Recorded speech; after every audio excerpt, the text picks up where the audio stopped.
चलो. नमस्कार सगळ्यांना. आज आपलं पहिलं चर्चासत्र आहे. पहिलं चर्चासत्र खूप महत्वाचं आहे. इनफॅक्ट की येणारे 40 दिवस, नॉट जस्ट 40 दिवस, पण पुढच्या आयुष्यात श्वासाची कशी मदत घ्यायची. आजचं खूप फाउंडेशन लेक्चर आहे. फाउंडेशन लेक्चर ॲज इन की येणारे आपण जे काही आसन प्राणायाम करू किंवा जे काही तुम्ही जिम करत असाल, एक्सरसाइज करत असाल, घरातली कामं करत असाल, तर त्याच्या श्वासाची कशी मदत घ्यायची ते फाउंडेशन आहे. याच्यानंतर परत आपलं स्वर विज्ञानावरती पण एक श्वासाचं लेक्चर होईल. तर हे खूप महत्वाचं लेक्चर आहे. ठीक आहे. ते करायच्या पहिले मला सगळ्यांनी सांगायचं आहे की ओमकार तर बऱ्यापैकी त्यांनी मला पाठवले. दीर्घ श्वसन कोणी कोणी केलं? दीर्घ श्वसनची रिपोर्टिंग मला आली नाही. गौरी त्यांनी केलं, वैशाली त्यांनी केलं. मला रिपोर्टिंग मेसेज टाकून करायची की दादा केले असं. वर्षा त्यांनी केलं. चलो, बऱ्यापैकी त्यांनी केलेलं आहे. ज्यांनी नाही केलं असेल आता जेवल्यानंतर करू नका. आजचा दिवस गेला, उद्यापासून कंटिन्यू करायचं. ठीक आहे. चलो, मी माझ्या स्क्रीन शेअरिंग कडे जातो. अच्छा, स्क्रीन शेअरिंग करायच्या पहिले तुम्हाला जे काही प्रश्न असतील ना ते चॅटबॉक्स मध्ये लिहून ठेवायचे. ठीक आहे. जेणेकरून माझा फ्लो ब्रेक होणार नाही. मला जर वाटलं तर खूप महत्वाचं वाटलं तर मी चॅटबॉक्स मधनं प्रश्न उचलून घेईल. मला जर वाटलं की नंतर कव्हर करायचे आफ्टर माझं प्रेझेंटेशन, तसं मी कव्हर करेल. आणि जर वाटलं की आता 10 वाजता वेळ संपताय, तर मी 2-3 त्यातले त्यात महत्वाचे प्रश्न डिस्कस करेल. आणि बाकी तुम्ही ते मला परत व्हॉट्सअप माझ्या पर्सनल चॅटवरती विचारू शकता. पण सगळ्यांनी प्रश्न विचारायचे. ठीक आहे. प्रत्येक प्रश्न आन्सरेबल राहील आता किंवा व्हॉट्सअपवरती. ठीक आहे. कारण आपल्याला उद्या सकाळी पण लवकर उठायचं असतं, त्याच्यामुळे मग प्रश्नांमध्ये मग खूप उशीर होऊन जातो. तर मी महत्वाचे 3-5 प्रश्न घेईल. ठीक आहे. दिसते माझी स्क्रीन सगळ्यांना? Science of breath. ठीक आहे. सगळ्यांनी म्यूट करून घ्या. शांततेने ऐका. वही पेन घेतलं असेल तर लक्ष देऊन नोट करायचे. ठीक आहे. नाही. ठीक आहे. चल. तर आपण ह्या सगळ्या ऍक्टिव्हिटी बघितल्या होत्या. मी माझ्या श्वासाला ओळखते का? आपण आपली मिनिटाला श्वास बघितलं होतं, उजवी नाडी, डावी नाडी वगैरे. तर त्याच्यामध्ये मी आता जास्ती डिस्कशन करत नाही. हे सगळं आपण बघितलं होतं. Sympathetic nervous system, flight and fight mode वगैरे ह्या सगळ्या गोष्टी. इन केस कोणी नसेल, काही मिस झालं असेल तर मला मेसेज करा. मी वर्कशॉपची प्रेझेंटेशन पाठवून देईल. हे सगळ्या गोष्टी स्किप करतो मी, जेणेकरून जे महत्वाचं आहे ते आपण बोलता येईल. ठीक आहे. इथून सुरुवात करूया आपण. ठीक आहे. नमस्कार इथून ताई. आपण कुठे? येस, नमस्कार ताई. सगळ्यांनी म्यूट करायचं आहे. तुमचे चेहरे मी परत 5 मिनिटात येऊन बघतो की कोण कोण जॉईन झालेले असं करून. इथून मी बरोबर सुरुवात करतो. ह्या रिॲक्शनला येऊन आपण कुठेतरी थांबलो होतो की आपल्या श्वासातून वजन कसं पास ऑन होतं किंवा कसं होतं. तर ऍडिपोट ट्रायग्लिसराईड असतात, ते कुठेतरी ऑक्सिजन सोबत रिॲक्ट होतात जेव्हा आपण श्वास घेतो तेव्हा. बाहेर पडतो कार्बन डायऑक्साईड पडतो आणि पाणी पडतो. ठीक आहे. पण याच्यासोबत एनर्जी पण बाहेर पडतो. ठीक आहे. आता पहिले पुढे जायच्या पहिले एकदा सांगतो, कदाचित मी ऑब्व्हियसली माझ्या परीने पूर्ण सोपं करायचा प्रयत्न करेल, पण कदाचित होऊ शकतं की थोडं सायन्स हेवी होऊ शकतं. ठीक आहे. कोणाला सायन्स हेवी जाऊ शकतं. गेलं तरी अजिबात काळजी घ्यायची नाही. यातल्या कोणते पॉईंट्स घरी घेऊन जायचे हे देखील मी सांगणार. पण सायन्स माझं समजवणं काम आहे म्हणून समजवतोय की जेणेकरून तुम्हाला त्याचं गांभीर्य कळेल. माहिती सगळ्यांना आहे की श्वास मोठा घ्यायला पाहिजे, दीर्घ श्वसन करायला पाहिजे, हे करायला पाहिजे. आज आपण बघितलं पोटातून श्वास घेतला पाहिजे, हे सगळ्यांना माहित असतं. पण याचं कितपत रोल आहे ते माहित नसतं. त्यासाठी सायन्स समजवणं खूप महत्वाचं आहे. तर कदाचित असं होऊ शकतं. 90% होणारच नाही, कारण मी खूप सोपं करतो. पण कदाचित असं होऊ शकतं की सायन्स थोडं वर जाऊ शकतं. तर अजिबात घाबरायचं नाही. म्हणजे असं घाबरून नाही जायचं की अरे हे काय चालू आहे असं. कुठे मी बोर्डाच्या परीक्षेला आले. तसं अजिबात काळजी करायची नाही. ठीक आहे. आणि नाही समजलं तरी चॅटबॉक्स वरती विचारू शकता. ठीक आहे. तर मी इथून सुरुवात करत आहे. बरोबर इथे वर्कशॉप वरती येऊन आपण डिस्कस केलं होतं. मागच्या सगळ्या पॉईंट्स वर्कशॉपमध्ये डिस्कस केलं होतं. आता पुढे जाऊया. तर सगळ्यात पहिले ऑक्सिजनचं मुख्य कार्य काय असतं? सगळ्यात पहिले मला सगळ्यांकडून समजायला ऐकायला आवडेल की what is the main fundamental role of oxygen O2?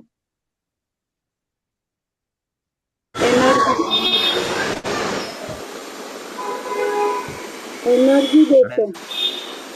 Energy देतो. ओके. अजून बोला, अनम्यूट करून बोला. डायरेक्ट हँड रेज करायचं फटाफट 2-3 हे करून बोलू शकतात. वैशाली ताई.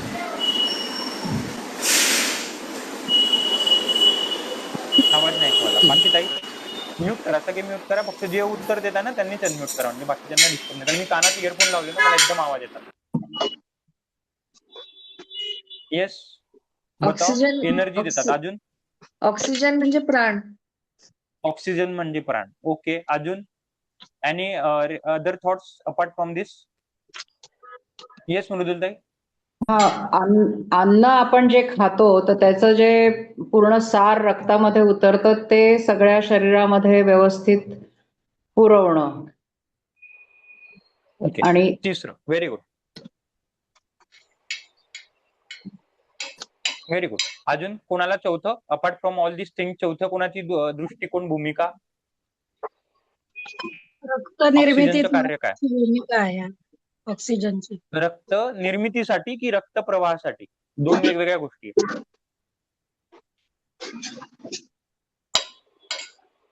ठीक आहे, मला आवाज मिस झाला, मी जातो प्रेझेंटेशन कडे. ठीक आहे, ब्लड सर्क्युलेशन, गॉट इट. ठीक आहे, चलो बघूया ऑक्सिजनचं काम काय असतं सगळ्यात पहिले. तर जसं बऱ्यापैकी त्यांनी सांगितलं की ऑक्सिजनचं सगळ्यात महत्वाचं काम असतं एनर्जी प्रोव्हाइड करणं. तर एनर्जी कसं प्रोव्हाइड करणं, there is something called as ATP, adenosine triphosphate, किंवा याला म्हणतात आपण ऍडोनोसाइन ट्रायफॉस्फेट. ठीक आहे, एटीपी, ज्या ताई सायन्सच्या त्यांनी हा शब्द ऐकला असेल, ज्यांनी नसेल ऐकला त्यांनी फक्त एटीपी समजून घ्या. हे एनर्जी आपल्या शरीरात मायटोकॉन्ड्रिया मधून एनर्जी बनतं, ते एटीपी मधून बनत. आता हे कसं बनतं जरा ते समजून घेऊया. जे तुम्ही सांगितलं की एनर्जी बनतं, मृदुलताईंनी म्हटलं की आपण जे काही जेवण खातो त्याच्यातून एनर्जी काढायचं काम करतो. मग जर आपल्याला सगळं ऑक्सिजन, तर कारण प्रश्न असा आहे की ठीक आहे, कमी घेतोय वर्कशॉप मध्ये समजलं, अर्धवट घेतोय समजलं, पण थोडाफार तो घेतोच आहे ना. जर ऑक्सिजन घेतलं नाही तर आपण राहणारच नाही. मग तरी मग थकल्यासारखं का वाटतं, किंवा मग माझं वजन का कमी होत नाही?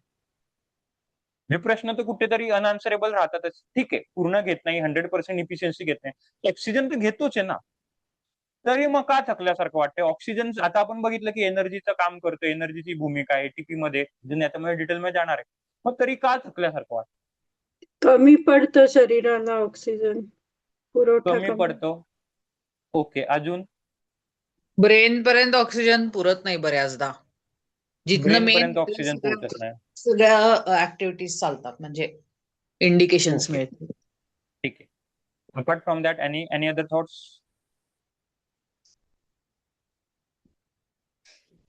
बोलायचं, बिंदास बोलायचं. वर्कशॉप मध्ये आपल्याला बोलायला भेटत नाही, ते पूर्ण बोलायचं. जसं मेटाबॉलिझम अन्न ऍक्टिव्हिटी. पचवायला पण ताकद लागते की नाही, किंवा एनर्जी लागते, तसं ओके, ऑक्सिजन वाहून नेणं किंवा त्या प्रत्येक सेल पर्यंत वाहून नेण्यासाठी पण जी एनर्जी लागते तीच बेसिक कमी पडते.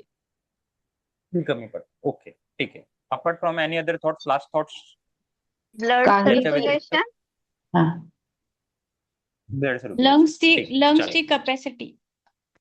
लंग्सची कपॅसिटी. ठीक आहे, चला बघूया मग काय होतं नेमकं. ठीक आहे, तर बेसिकली मग थकल्यासारखं का वाटतं, की मोरलेस सगळ्यांचं असं म्हणणं पडलं की एनर्जी कमी पडते, कुठेतरी एनर्जीचा तुटवडा होतो किंवा मेंदूपर्यंत पोहोचत नाही वगैरे. तर आता जरा गंमत काय होते ते बघूया. तर श्वासाचे दोन प्रकार असतात. त्यातलं ते माझ्या मते स्वातीताईंना याचं उत्तर माहित असेल, स्वातीताई ऍथलीट आहेत. तर एक असतात एरोबिक आणि दुसरं असतं anaerobic. What is mean by aerobic आणि एनरोबिक?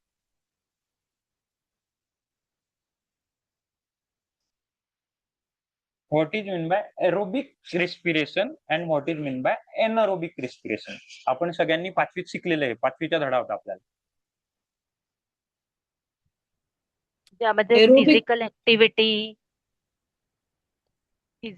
ऍक्टिव्हिटीचा समावेश असतो, ते एरोबिक. ज्याच्यामध्ये ओके, ठीक आहे. जलद गतीने केले जाणारे व्यायाम, जसं की पळणं, जलद गतीने सायकलिंग, ते काय असतात? एरोबिक एरोबिक की एक्झरसाइज. एरोबिक की एनएरोबिक? एरोबिक. एरोबिक, ठीक आहे. अजून? सगळे कुठेतरी बरोबर आहे पण एकदम बरोबर नाही. मी तर नक्कीच बरोबर उत्तर सांगणार, पण आय एम एक्सपेक्टिंग. म्हणजे जे एक्झरसाइज करताना श्वास फुलतो, एरोबिक एक्झरसाइज करताना बऱ्यापैकी श्वास तुमचा फुलत असतो, कारण एनर्जी जास्त लागते. एरोबिक मध्ये सर, एरोबिक मध्ये ऑक्सिजन जास्त असतो आणि अदर मध्ये ऑक्सिजन कमी असतो.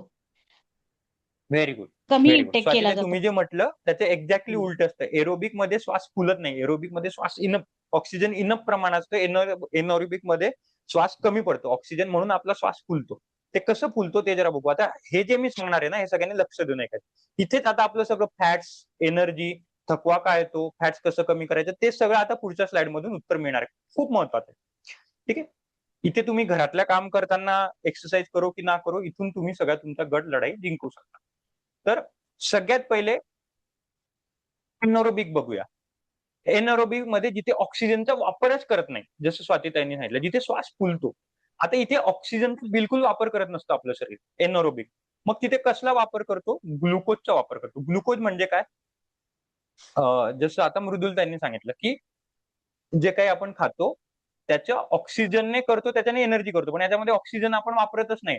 मग ग्लुकोज मध्ये कसं कन्वर्ट होतं? ग्लुकोजचं आपल्या शरीरात 2 लॅक्टेट मॉलिक्यूल मध्ये कन्वर्ट होतं आणि 2 एटीपी मध्ये कन्वर्ट होतं. एटीपी आपण बघितलं, एटीपी काय असतं? एनर्जीचं युनिट असतं किंवा एनर्जी असते आपल्या शरीरातलं. तर जेव्हा ग्लुकोज जे काही खाल तुम्ही, चपाती, भाजी, भाकरी जे काही खाल, तर जर तुम्ही श्वासाचा बिलकुल 0 वापर केला, जसं स्वातीताई म्हटलं, खूप फास्ट पळाले, खूप हाय वेट लिफ्टिंग केलं, की आता मला श्वास घ्यायला जागाच नाही, स्कोपच नाही. इतकं मी फास्ट पळते, इतकं फास्ट घाई गडबडीत काम करते घरातले, की श्वास घ्यायला 0 श्वास घेतला. तर शरीर काय करेल? जे काही तुमच्या शरीरात साचलेलं आहे अन्न, त्याचे ऑन दी स्पॉट एनर्जी करेल. ऑन दी स्पॉट एनर्जी, कारण पळायला एनर्जी तर लागते आणि एनर्जी कन्वर्ट करेल. ते किती करेल? 2 मॉलिक्यूल करेल. ज्याला समजा 2 किलो पकडा. एटीपी म्हणजे आपण किलो पकडूया तुमच्या समजासाठी. तर काय करेल? जे काही तुमच्या शरीरात बच्चेकुच्चं अन्न होतं, त्याचे 2 लॅक्टेट मॉलिक्यूल तयार करेल आणि 2 एटीपी करेल. म्हणजे फक्त 2च किलो तयार करेल. ठीक आहे. आता हे 2 किलो एनर्जी संपली की मग परत तुम्ही हापायला लागाल. मग परत श्वास घ्याल, परत 2 किलो घ्याल, परत हापायला लागाल. ही कंटिन्यूस, कारण 2च किलो बनते. आता लॅक्टेट काय असतं? हा शब्द ऐकलाय कुठे? लॅक्टेट. लॅक्टेट हा शब्द ऐकलाय कोणी? Lactic acid, very good. Lactic lactating acid कशात असतं? दुधामध्ये. दुधात. दुधामध्ये. Very good, very good. तर जसं ऍसिड, लॅक्टिक ऍसिड म्हणजे आम्ल, हे ऍसिड आहे. तर दह्यामध्ये लॅक्टिक ऍसिड असतं. जे दूध जेव्हा फाटतं मध्ये असतं. तर हे सगळे पदार्थ आंबट असतात. जेव्हा दूध फाटेल तेव्हा आंबट असतात. ठीक आहे. आता आपण काय बघितलं? जेव्हा ऑक्सिजनने, समजा मी बिलकुल माझा ऑक्सिजनचा वापर केला नाही, 0 केला, डायरेक्ट ग्लुकोज होतो, त्याच्यातून एनर्जी केली, 2 किलो एनर्जी निघेल आणि 2 किलो लॅक्टेट निघेल. आता लॅक्टेट जर निघालं तर शरीरात आम्ल वाढेल. एनर्जी तर येईलच तुम्हाला 2 किलो, पण शरीरात लॅक्टिक ऍसिड वाढेल. बरोबर? लॅक्टिक ऍसिड वाढेल म्हणजे मग कुठेतरी तुम्हाला पायाला, आपण म्हणतो ना, झिंझिण्या आल्या, खाज सुटली, माझे पाय भरून येतात, सोरायसिस झालं किंवा आमवात, संधिवात, या सगळ्या गोष्टी होऊ शकतात. का होऊ शकतात? कारण तिकडे आम्ल वाढलं, ऍसिडिटी वाढली ना तिकडे. हे आम्ल का वाढतं? सगळ्यात पहिले कारण आपण घाई गडबडीत ऑक्सिजन घ्यायचंच विसरून जातो. आता ऑक्सिजन घेत नाही म्हणजे पूर्ण नव्हे, बिलकुलच काही काही ठिकाणी इतकी घाई गडबड जातं. जसं मी तुमच्याशी बोलतोय, मी इतकं कंटिन्युअस बोलतोय की माझा ऑक्सिजन घेतलाच जात नसेल, माझी सूर्यनाडी चालू असेल आणि ऑक्सिजन घेतला जात नसेल. मग माझं शरीर काय करतं? लॅक्टिक ऍसिड निर्माण करतंय आणि ते कुठेतरी जाऊन मग पायामध्येच असतं, कारण बाय डिफॉल्ट ग्रॅव्हिटी सगळ्यात पहिले पायामध्येच असतं. मग पायामधून पोटामध्ये येतं, पोटामधून छातीमध्ये येतं, छातीमधून मग पुढे वरती डोक्याकडे, फोरहेडकडे जात असतं.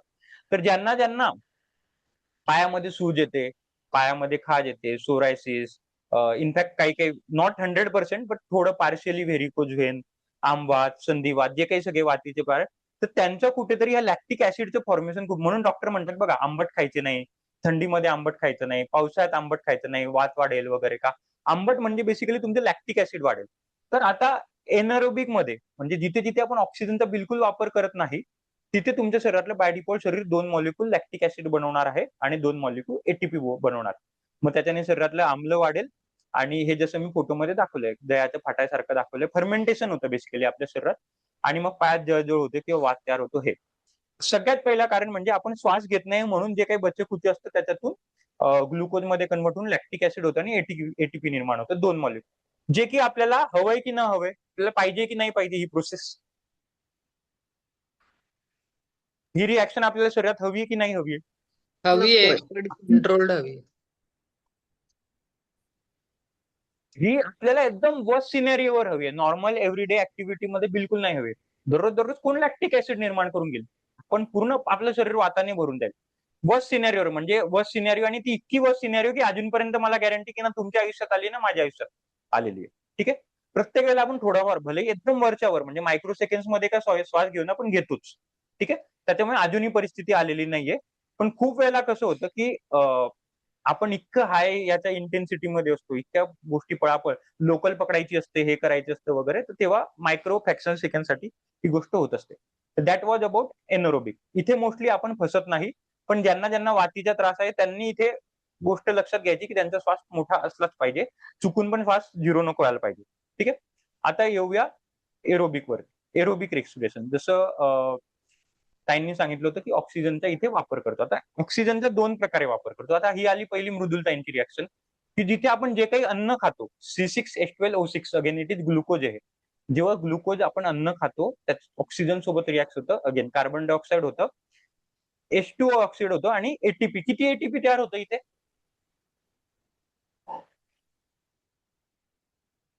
एटीपी इथे किती तयार होतंय?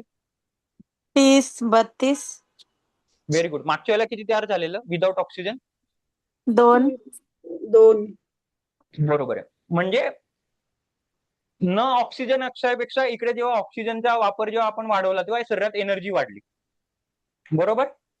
जसं आपण ऑक्सिजनचा वापर चालू केला तसं आपली एनर्जी वाढली. पण इथे आपण ऑक्सिजनचा वापर कोणासोबत केला? ग्लुकोज. Very good. ग्लुकोज म्हणजे आपण जे काही खाल्लं त्याच्यासोबत ऑक्सिजन रिॲक्ट झालं आणि पुढे carbon dioxide 6 molecule carbon dioxide 6 molecule पाणी आणि 30-32 एटीपी. ठीक आहे. खूप महत्वाचं. आता पुढचं एक पुढे येतं फॅट, जे आता आपण मी वर्कशॉपमध्ये रिॲक्शन म्हटलेली. फॅट्स असतं. आता याच्यामध्ये C16 H32O2 जेव्हा ऑक्सिजन सोबत रिॲक्ट करतं तेव्हा किती एनर्जी रिलीज होते? 106. Very good. 106. आणि किती ऑक्सिजन मॉलिक्यूल लागतं इकडे? 23. ग्लुकोज मध्ये किती लागत होते? 60. 6. ग्लुकोज मध्ये 6 लागत होते ना. O2 आहे हा, 60 नाही अच्छा, O2 आहे. हा हा.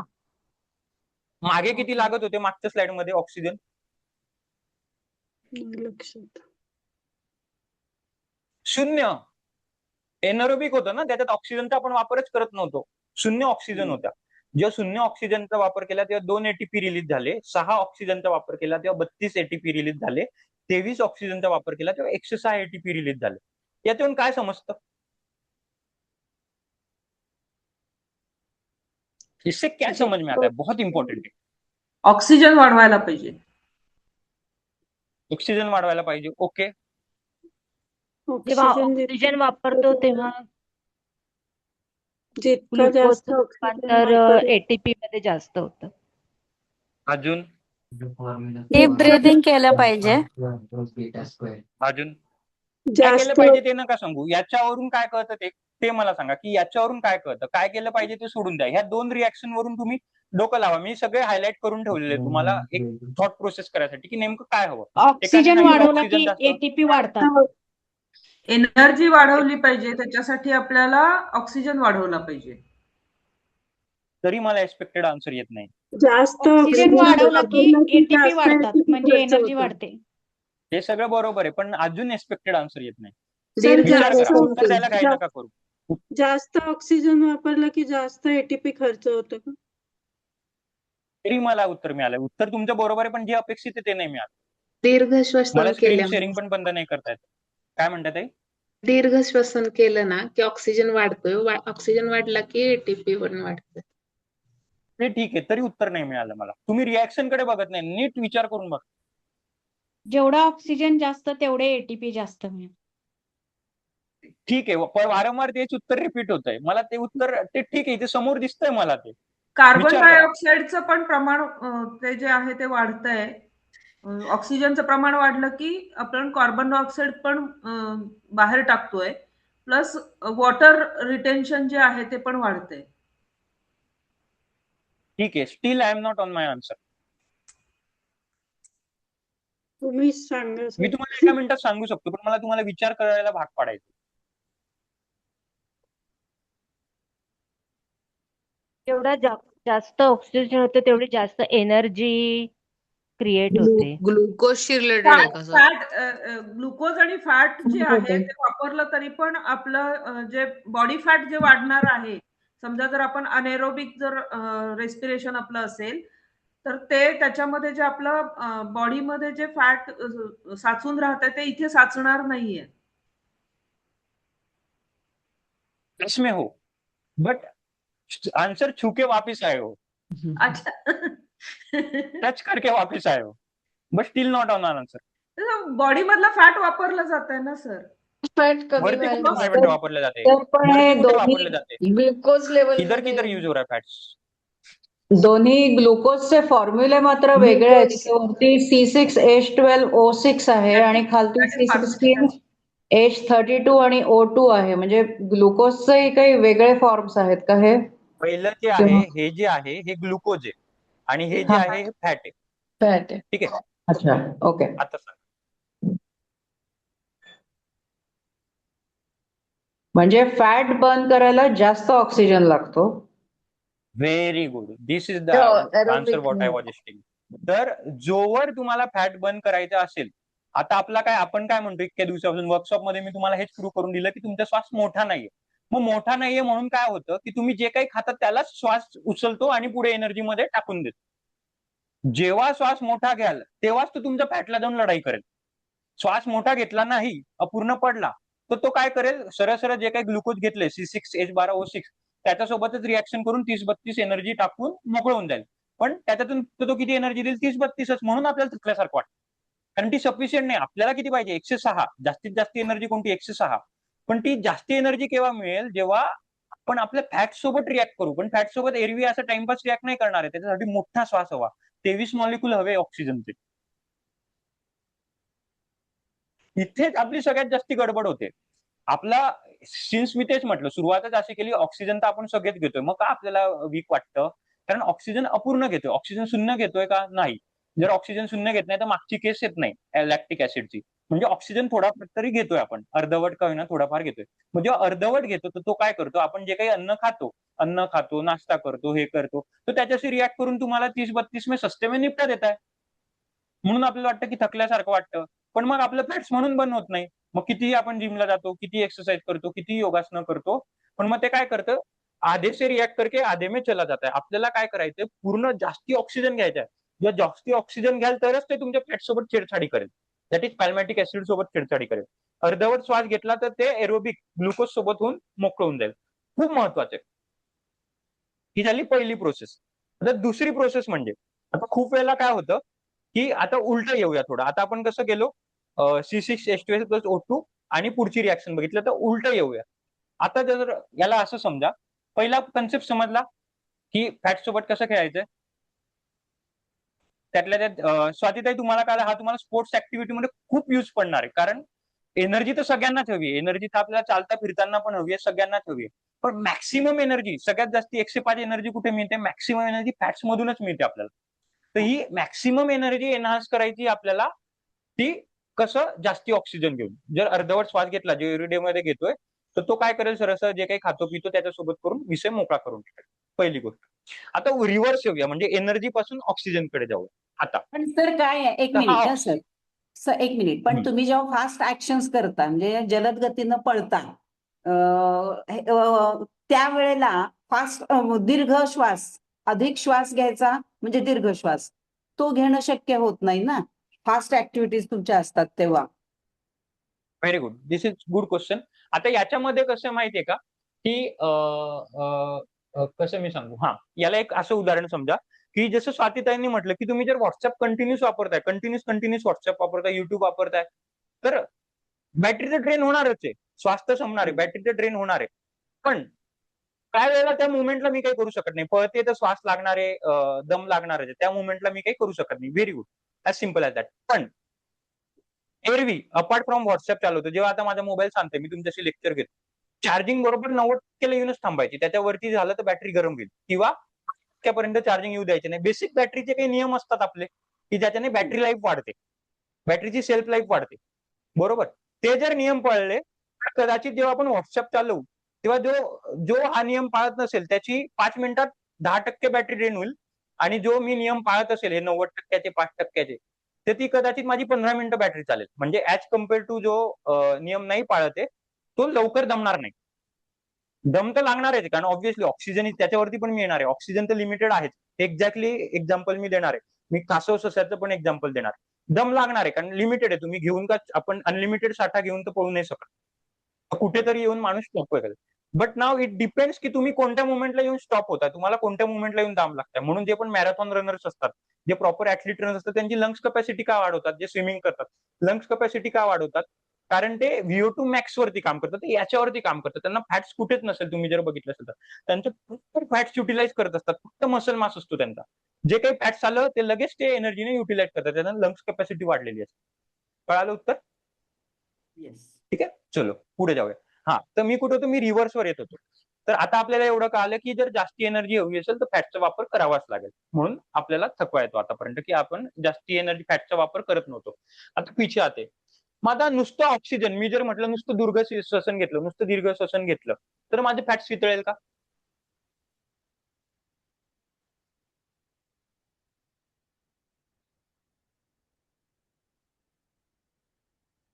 का नाही वितळणार किंवा का वितळेल?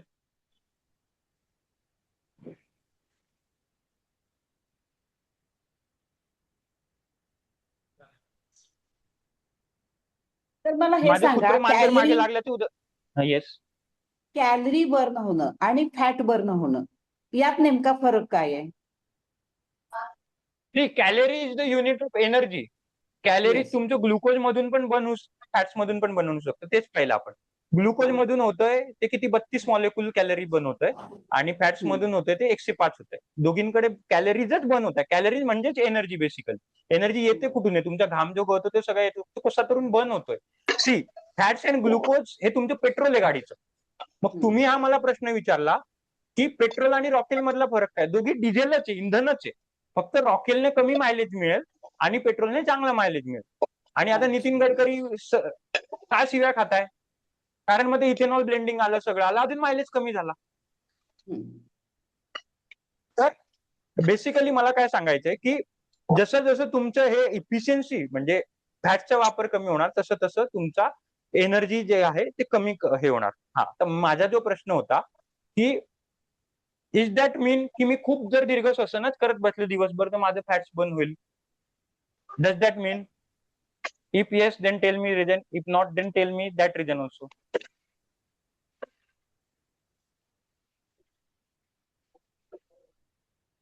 फॅट अक्युम्युलेशन कमी होईल असं काहीतरी करावं लागेल का? फिजिकल थोडं जवळ फिजिकल ऍक्टिव्हिटीज पण पाहिजेत ना त्याच्याबरोबर. म्हणजे फॅट ज्याच्यामध्ये म्हणजे ज्यामुळे फॅटमध्ये अन्न कन्व्हर्ट होतं तीच प्रोसेस कुठेतरी कंट्रोल करायची आहे का? मी परत रिॲक्शन दाखवतो, नीट बघा ना, उत्तर द्यायला काही नका करू. परत मी रिॲक्शन तुमच्या समोर ठेवली. आता फक्त खालच्या रिॲक्शनला बघा. तर वरचं कळालं आपल्याला की 30-32 मॉलिक्युल देत. आता पूर्ण फॅट वरती फोकस करा, खालच्या रिॲक्शन वरती फोकस करा.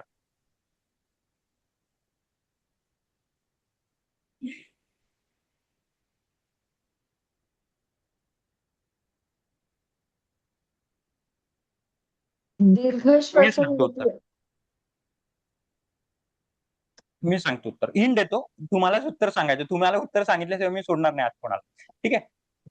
वर्कशॉप मध्ये मी कुत्र मांजर लागायचं उदाहरण दिलं होतं. ठीक आहे. कुत्र मांजर लागते, आपल्याला एक्स्ट्रा कोर्टिसॉल येते, एक्स्ट्रा एनर्जी येते. पण सिन्स खरंच कुत्र मांजर आपल्या मागे लागलेलं नाहीये, मेंदूसाठी ती प्रोसेस सेम आहे की कोर्टिसॉल वाढलं म्हणजे त्याला वाटतं की कुत्र मांजर लागलं, पण ऍक्च्युली लागलं नसतं. आपण रिकामाच काही विचार करत असतो, तर मग ती एनर्जी अनयुटिलाइज होते.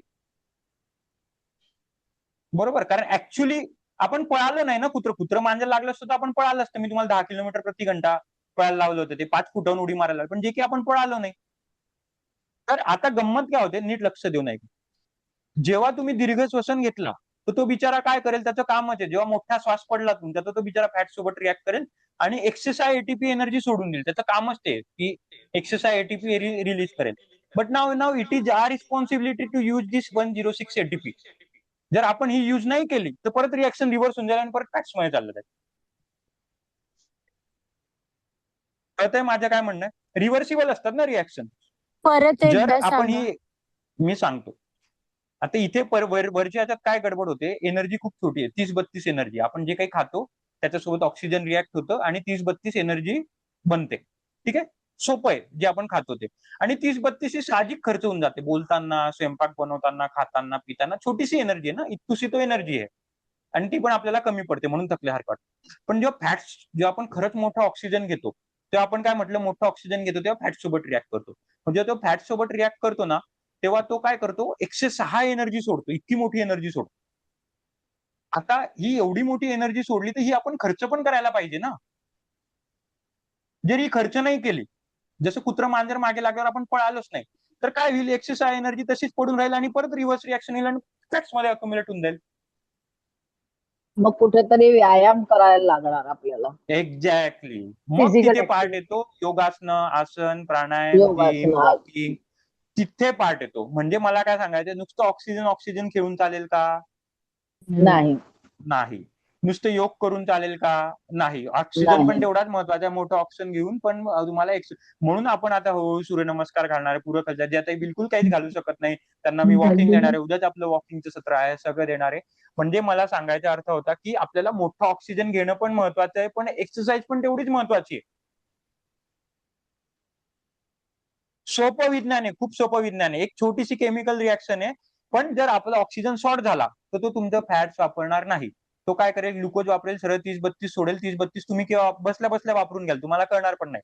आणि जर फॅट सोबत रिॲक्ट करायचं असेल, त्याचा नियमच आहे, की मोठा श्वास घ्या, तेव्हा तो बरोबर बिचारा फॅटला जाऊन पकडून आणेल आणि CO2 आणि ATP मध्ये जाऊन सोडून देईल. पण now it is our response. त्याने बिचाऱ्याने त्याचं काम केलं तुमचं फॅट कमी करायचं. पण आता पुढची जबाबदारी आपली बनते, की जी एक्स्ट्रा एनर्जी झाली त्याला तुम्ही कुठेतरी युटिलाइज करा. अनयुटिलाइज ठेवू नका. नाहीतर ती परत रिव्हर्स होऊन जाईल. Are we clear till here? सगळ्यांना समजलं? एकदम खूप कठीण जात असेल तर तसं सांगा, मी अजून सोपं करायचा प्रयत्न करतो. ठीक आहे, चलो पुढे जाऊया. तर आता इथे बेसिक कळालं की आपल्याला श्वास कसा मदत करणार येणाऱ्या आयुष्यात. मग आता इथे this is not just about 40 days. आता जेव्हा तुम्ही घरातली कामं करतात, जे काही तुमची वॉकिंग करतात, प्रवास करतात, भाजी आणायला पायी जातात वगैरे, तिथे काय करायचं, आता तुमची घरी दीर्घ श्वसनाची प्रॅक्टिस चालू होऊन जाईल. 40 दिवस असो की नसो, झोपून तुम्ही प्रॅक्टिस कराल. म्हणजे आता तुमचं फॅट्स बर्न व्हायला सुरुवात झालेली आहे. पण आता तुम्हाला तुमचं काम काय, की आता जास्तीत जास्त चालणं करणं, जास्तीत जास्त एक्सरसाइज करणं, जे काही तुम्हाला करायचं. एक्सरसाइज जमत नसेल चाला, चालायला जमत नसेल तर थोडंफार आपल्यानुसार जे काही जमायचं ते थोडी मुवमेंट व्हायला पाहिजे. घरातली कामं करा, भांडे आवरा, किचनची कामं करा. पण जी 108 एनर्जी, कारण वास्ट सोर्स ऑफ एनर्जी येणार आहे. मोदी सरकार काय, आता जो आपला ट्रम्पने जे टॅरिफ्स लावले होते याच्यावरती, इराणवरती, सगळ्यात मेन कॉन्फ्लिक्ट काय होता, जर तो शिपचा जो कॉन्फ्लिक्ट सोडला, त्यांनी जे बॅरिकेड्स लावून घेतले होते, त्याच्याऐवजी ट्रम्पचं काय म्हणणं होतं, इराणकडे एक असं शस्त्र वापरलं होतं इराणने, की ट्रम्पला त्याच्यावर फार नाराजी होती. काय होतं ते, की आपलं ऑपरेशन बुद्धा जे झालं होतं 1999ला, ते काय होतं, आपण न्यूक्लिअर वेपन्स वापरणार होतो किंवा इराणकडे न्यूक्लिअर वेपन्स आहे. अमेरिका म्हणते न्यूक्लिअर वेपन्स वापरू नका. न्यूक्लिअर वेपन्स काय बेसिकली, हिरोशिमा नागासाकी मध्ये काय झालं, इतकी एनर्जी असते की ती पचवायची, सहन करायची शक्ती नसते. तसंच जेव्हा आपलं शरीर फॅट्सला आपण वापरू ना, ते एवढी एनर्जी बाहेर निघेल की ती पचवायची शक्ती आपल्याकडे नसते. तर ती पचवली गेली पाहिजे, ती वापरली गेली पाहिजे. हा बेसिकली केमिकल न्यूक्लिअर रिॲक्शनच आहे, जर आपण फॅट्सला रिॲक्ट केलं तर. त्याच्यासोबत मुवमेंट मी वारंवार सांगतो, मुवमेंट पण तेवढीच महत्वाची आणि तेवढीच महत्वाचं मोठं ऑक्सिजन घ्यायचं आहे. ते एक महत्वाचं आज प्रश्नाचं उत्तर कळालं की ऑक्सिजन मोठा का हवा. जर छोटा असला तर काय होईल, छोटा असलं तर तुम्ही जे जेवाल तेच पचून जाईल. ठीक आहे, पुढे जाऊया. याच्यावरती बऱ्यापैकी आपण वेळ घेतला, पण खूप महत्वाचं होतं.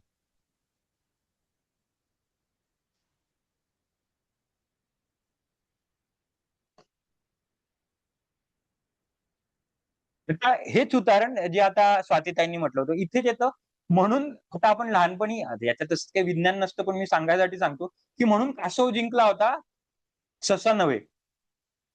कारण कासव दीर्घ श्वसन घेत होता, त्याच्याकडे एनर्जी होतो, दीर्घ श्वसन घेत होता, म्हणून हळूहळू का होईना त्याच्याकडे इतकी एनर्जी होती की तो शेवटपर्यंत गेला. सासव काय करायचा, फास्ट पळायचा, थकायचा, परत झोपून घ्यायचा. जसं स्वातीताई म्हटलं, दम लागत नसेल पण झोपून घ्यायचा, आराम करायचा.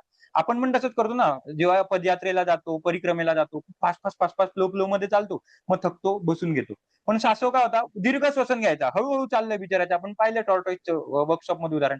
दीर्घ श्वसन असल्यामुळे त्याच्याकडे इतकी एनर्जी होती की तो आरामात हळूहळू न थांबता शेवटच्या शर्यतपर्यंत जिंकला. म्हणून कासव, आणि नेहमी कासव सस्याच्या शर्यतमध्ये कासव जिंकतो, कारण त्याने मोठा श्वास घेतला होता. तर आपल्याला हेच काम करायचं आता आयुष्यभर, श्वास मोठा घ्यायचा आहे. इथेच मग तुम्हाला कुठेच फॅटचा प्रॉब्लेम येणार नाही, फक्त श्वास मोठा घेतला तर. ठीक आहे, चलो पुढे जाऊया. आणि हेच का सस्याने काय केलं, तेच बिचारा 30-32, कारण वरच्या वर श्वास घ्यायचा, 30-32 मिळायची, थकायचा, परत श्वास घ्यायचा, परत 30-32 में यायची, परत श्वास घ्यायचा, छोटी छोटी एनर्जी मिल रही थी ना, बडी तो मिल नहीं रही थी. श्वास कासवाने बिचाऱ्याने एकदाच घेतले, 108 घेतली, पळाला पुढे. ठीक आहे, म्हणून दम लागतोय बघा. मी दमाची पण इमॅजिन जे स्वातीताईने म्हटलं त्याची इमोजी इकडे टाकलेली. आता हेच फॅट्स मध्ये तसं नसतं. फॅट्स मध्ये एक्सरसाइज होतो म्हणून नेहमी असं जिंकतो. पुढे जाऊया. तर फॅट जे असतं, फॅट्स हे ऍडिपोज ट्रायग्लिसराइड. अगेन हे ऍडिपोज ट्रायग्लिसराइड हे 3 मॉलिक्युलने बनलेले असते. याच्यामध्ये जास्त डिटेलमध्ये जायची गरज नाही. एक असतं ग्लायसेरॉल आणि फॅटी ऍसिड. फॅटी ऍसिड असते पॅल्मॅटिक ऍसिड, स्टिरिक ऍसिड आणि ओलिक ऍसिड. मी जी तुम्हाला रिएक्शन दाखवली ती पॅल्मॅटिक ऍसिडची होती. मोस्टली आपण पॅल्मॅटिक ऍसिड रिलीज करत असतो. त्याच्यामध्ये इतकं डिटेलमध्ये पडायची गरज नाही. हे जेव्हा मी प्रॉपर जे सायन्सच्या विद्यार्थ्यांना वगैरे सांगतो तेव्हा सांगतो. ठीक आहे, आता आपण एरोबिक एक्सरसाइजचं पाहिलं, एनोरोबिक एक्सरसाइजचं पाहिलं. पुढे जाऊया. म्हणजे श्वास कसा घ्यायला पाहिजे आपण शिकलो, मोठा घ्यायला पाहिजे. मग आता प्रश्न, आता इथून खूप महत्वाचं सत्र चालू होता. मग मोठा जर आपण श्वास घेतोय, ठीक आहे, डार्विनचा नियम काय म्हणतो, इव्होल्युशनचा नियम काय म्हणतो? अश्विनीताई काय बोलताय? जर एखादी वस्तू आपण वापरली नाही किंवा एखाद्या अंगाचा वापर केला नाही तर ती निकामी होते. व्हेरी गुड, व्हेरी गुड, बरोबर. तर आता आपण ऑक्सिजनचा मग जर एवढा मोठा वापर करायला पाहिजे होता तर मग छोटा का घ्यायला लागलो? डार्विनच्या नियमानुसार तर तो मोठाच पाहिजे होता. इतका शरीराला गरज आहे, मग तो छोटा का झाला? काही कारण असू शकतात. आपला हा जो आपण म्हणतो आता इतकी चर्चा केली, वर्कशॉपवर पण केली की मोठ्याच्या ऐवजी शॉर्ट होतोय, फार छोटा होतोय, वरच्या वर घेतोय. तो ये क्यों हुआ होगा? का, काय कधी तर विचार केला असेल ना, का होत असेल आपला हा श्वास छोटा? म्हणजे जीवन सॉरी, कष्टाची कामं कमी झाली. कष्टाची कामं कमी झाली. नाही अजून? आपण अशा जिवंत ठिकाणी राहण्यासाठी राहायला तेवढं लागलो- पुरेसं आहे. जिवंत अशा राहण्यासाठी ठिकाणी पुरेसं. राहायला लागलो की तिथे खूप कंजेस्टेड हे आहे, वातावरण आहे. आणि त्याच्यामुळे कंजेस्टेड वातावरण आहे, सवय लागली. सवय लागली. एक शेवटचं, मी नेहमी 5 उत्तर घेतो आणि पुढे जातो. एक लास्ट पोल्युशनमुळे पण पोल्युशन. होतंय. ठीक आहे, चालेल. आता बघा, मी जे उत्तर दिलं ना, म्हणून मी तुम्हाला म्हटलं पहिलेच ओरिएंटेशनला की मी जे काही उत्तर दिलं ते तुम्हाला लिटरली पस्तावा व्हायला पाहिजे की इतकं सोपं उत्तर, एवढं कसं काय सोपी चूक होऊ शकते माझ्याकडून. बौद्धिक दर्जाचं काम जास्त वाढल्यामुळे असेल का? कारण ठीक आहे, बौद्धिक 6 उत्तर. ठीक आहे, बघूया आता याचं उत्तर. ठीक आहे, आता उत्तर इतकं सोपं श्वासाकडे आहे ना की आपण लक्षच इमॅजिन दिलं पण नाही नाही करू कधी. शकत. ठीक आहे, श्वासाकडे लक्ष दिलं नाही. ठीक आहे, 7 उत्तर झाले. आता 7 पैकी कोणते उत्तर आहे बघूया. की आपण श्वास शॉर्ट का घ्यायला लागलो. तर याचे उत्तर कुठेतरी रिसर्च, म्हणजे जेव्हा रिसर्च काय म्हणतो की आपण हा श्वास मागच्या 200 ते 300 वर्षात शॉर्ट घ्यायला लागलो, त्याच्या पहिले नव्हतं. तर ते का घ्यायला लागलो? कारण तेव्हापासून आपले जे स्कल होतात, आपले जे जबडे, ते जबडे छोटे होत गेले. जबडे छोटे का होत गेले? कारण इथे हे बघ, आपला जो जबडा असतो, अन्ननलिका आणि श्वासनलिका दोघी पॅरलल आपल्या जबड्यातूनच वाहत आहे. आपण इथून नाकातून श्वास घेतो, इकडून अन्न खातो, मागे दोघी जाऊन जॉईंट होतात. म्हणजे इकडे जॉईंट नाही म्हणत, पण दोघी पॅरलल व्हायला लागतात. इथे दिसायसाठी 2 वेगळे, पिचेस सब सेम आहे. तर जेवढा माझा हा ब्रॉडर असेल, जेवढा जाड असेल, तेवढी माझी श्वासनलिका स्ट्रॉंग असेल. जसे आपण मसल्स म्हणतो, आर्टरीज म्हणतो, हृदयाच्या नसिका स्ट्रॉंग असतील म्हणजे अटॅक येणार नाही. तसंच श्वासाच्या नलिका पण असतात, श्वासाच्या आर्टरीज असतात. श्वासाची स्वतः इटसेल्फ, ज्याला आपण श्वसन नालिका म्हणतात, त्याला आपण रेस्पिरेटरी ट्रॅक म्हणतो, आणि इकडे इसोफेगस म्हणतो, अन्न नलिका म्हणतो. त्याच्या पण काहीतरी भूमिका असते. तर ते कुठेतरी मागच्या 200 ते 300 वर्षात गडबडल्या. त्या कशा गडबडल्या ते जरा बघूया. तर काय झालं, मागच्या 200 ते 300 वर्षात कुठेतरी आपल्याला माहिती आहे, औद्योगिक इंडस्ट्रियल रिव्होल्युशन ज्याला आपण म्हणतो, औद्योगिक क्रांती झाली. औद्योगिक क्रांती 300 वर्षा पहिले काय होतं माणसाचे, जेव्हा तुम्ही, आपण लहानपणी पण ते फोटो पाहिले असतील बघा, मी वर्कशॉपमध्ये पण फोटो, जेव्हा माणूस हा माकडापासून माणूस होत होता, तर कुब्बड जशी जशी मोठी होत होती, तसं तुम्ही त्याचं स्कल पाहिलं असेल, त्याचा चेहरा किती मोठा होता मनुष्याचा. आदिमानव आपला चेहरा फोटोमध्ये आठवत असेल कोणाला तर, नाही तर गुगल करून बघून घ्याल, माझ्याकडे आता फोटो नाही, पण आदिमानवाचा चेहरा मोठा होता, जबडा मोठा होता. कारण तो रवंथ करायचा. तेव्हा काही कुकिंग बिकिंग गॅस वगैरे नव्हता. कंटिन्युअस, गाय कशी चावत राहते, कुत्र मांजर, आपण चावत राहायचो कंटिन्युअस आपला जबडा चालत राहायचा, त्याच्यामुळे रवंथ होत राहायचं. तर जेव्हा इंडस्ट्रियल रिव्हॉल्युशन नव्हतं, म्हणजे जेव्हा अजून प्रॉपर माणूस, सगळे हे नव्हत्या, रिसोर्सेस नव्हता, तेव्हा माणसाकडे काय होतं, रुंद जबडे होते, सरळ दात होते, श्वसन respiratory track was very clean, आणि 0 ऑर्थोडेंटिक इश्यू, म्हणजे ऑर्थोडेंटिक आपल्या दाताचे जे काही जबडे वगैरे ते होतं. पण गंमत केव्हा पलटली? मागच्या 200-300 वर्षापासून, जेव्हा प्रोसेस फूड एरा आला. प्रोसेस फूड म्हणजे आता झोमॅटो, उबेर नव्हे, आता तर अल्ट्रा प्रोसेस झालेलं आहे. जे आपण सॉफ्ट फूड खायला लागलो. सॉफ्ट फूड म्हणजे काय? पिझ्झा बर्गर पण नव्हे, जे कुक केलेले पदार्थ आहे, जिथे कमी चावायचं प्रमाण, आपलं चावायचं प्रमाण कमी झालं. कच्चे पदार्थ चावून चावून खातो आपण, फळभाज्या चावून चावून खातो, पण आपण सगळे आता रेडीमेड खाल्ल्यामुळे चावून चावून कमी खायला लागलो. त्याच्यामुळे जबड्याचा जो ग्रोथ होती ती थांबली. जबड्याची ग्रोथ झाल्यामुळे आपला जो चेहरा झाला तो नॅरो झाला. आणि आता काय झालं, म्हणून आपले प्रत्येकाचे वाकडे दात असतात, तोंडातल्या तोंडात श्वास घेतला जातो. श्वास आपला जो आहे, आपला जो रेस्पिरेटरी ट्रॅक आहे तो नॅरो झाला, कारण आपली जबड्याची ग्रोथ थांबली. जबड्याची ग्रोथ का थांबली? कारण आपण चावणं थांबवलं. चावणं का थांबलं? कारण इंडस्ट्रियल रिव्होल्युशन झाल्यामुळे प्रोसेस, आणि आता अल्ट्रा प्रोसेस आहे. जे काही आपण खातो ते अल्ट्रा प्रोसेस आहे. म्हणजे मी 300 वर्षा पहिले ते बोलत होतो. आता तर तुम्ही इमॅजिन करून घ्या की आपण काय काय खातो. तर त्याला किती 10-15च्या वेळेला कोण चावतंय आजकाल? 32-32 तो नियम तर सोडून द्या. मला स्वतःला आठवत नाही की मी 32 वेळा चावलो. तेवढं बिझी पण झालं आणि तेवढं अन्नच नाहीये ना. अन्न आपलं इतकं पातळ झालं आणि इतकं प्रोसेस झालं की 5-10 वेळा झालं की त्याच्या बरोबर ते लेअर चालू होऊन जातं. सलायवामध्ये तो मिसळून जातो. इतकं प्रोसेस झालंय. कुत्रं मांजर गायलाच करून चालेल का तसं 2-3 वेळा? संडासी लागतील त्यांना. खूप वेळेला पाहतो आपण गाय म्हशींना संडासी लागतात. चावून न खात नाही म्हणून ते. पर्यायच नाही, कारण त्या चबाते राहू. तर सगळ्यात महत्वाची चूक बघा किती सोपी चूक होती. कुठे काही पोल्युशन नाही वगैरे. हे सगळं पोल्युशन आपल्यामध्ये तेवढी कपॅसिटी आहे बाहेर फेकायची. ते कारण आहेच. तुम्ही जे काही कारण सांगितलं ते मी असं नाही म्हणत ते कारण नाही, पण मेन हा आपला झाला की सगळा जबडा फ्लॉप झाला, सगळा आपला जबडा मागचे 100-150 वर्षात. आता जबडा फ्लॉप झाल्यामुळे आपली रेस्पिरेटरी ट्रॅक बिघडली, म्हणून आपण वरच्यावर श्वास घेतोय. कम्प्लीट तेवढी ताकद पण पाहिजे ना पाईपात. पाईपच आपला छोटा झाला तर किती पाणी ओढाल त्या पाईपातून. नगरपालिका जेव्हा शॉर्टेज व्हायला लागतं तेव्हा पाईपलाईन मोठी करतो, किंवा आपण घरात पण जेव्हा आपण गार्डन मध्ये पाणी देतो, पाणी कमी पडायला लागतं तेव्हा पाईपलाईन जास्त 1 फुटाची घेतो. 1 फूट नाही म्हणतो, 4 इंचाची घेतो, 5 इंचाची घेतो. तर आता तीच गडबड झाली. आपला जो पाईप होता तो छोटा होऊन गेला या गडबडीमध्ये. इधर तर क्लिअर, ऑल क्लिअर, समजतं सगळ्यांना? खूप सोपं आहे, पण खूप बेसिक चुका झालेल्या आहेत. पुढे जाऊया. त्याच्या व्यतिरिक्त अच्छा, आता एक गंमत आहे, खास करून ज्या ताई योग शिक्षिका त्यांच्यासाठी हा प्रश्न आहे. बाकीच्यांना ते विचारतात पण त्यांनी खास करून उत्तर द्या. पण नेहमी म्हणतो, कधी पण ऑब्झर्व केलं असेल तुम्ही, तर 3 मध्ये घ्या श्वास घ्या, 6 मध्ये सोडा, 4 मध्ये घ्या, 8 मध्ये सोडा. म्हणजे दुप्पट श्वास सोडतो किंवा दीडपट सोडतो. ऐकलं असेल मोरलेस. ज्यांनी बेसिक प्राणायाम केला असेल त्यांनी पण केला असेल. मग आपण आता एवढा पाडा लावलेला आहे की ऑक्सिजन महत्वाचा आहे, ऑक्सिजन महत्वाचा आहे, ऑक्सिजन महत्वाचा आहे.